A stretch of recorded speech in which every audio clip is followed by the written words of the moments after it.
ஆண்டவராய் இயேசு கிறிஸ்துவின் நாமத்துக்கு மேன்மை உண்டாவதாக. சங்கீதம் 119 வசனம் 17 இப்படியாய் சொல்லப்படுகிறது: உமது அடியோனுக்கு அனுகூலமாயிரும், அப்பொழுது நான் பிழைத்து உமது வசனத்தை கைக்கொள்வேன்.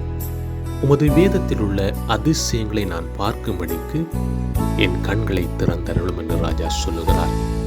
அன்பான தேவஜனமே, கர்த்தருடைய வார்த்தை விளங்க வேண்டுமானால் ஆவிக்குரிய கண்கள் திறக்கப்பட வேண்டும்.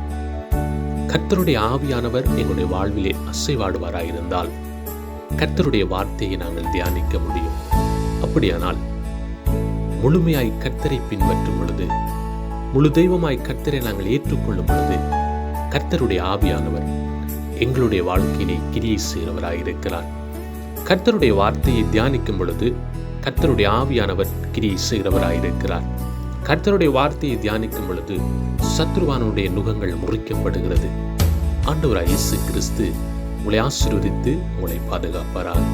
God bless you.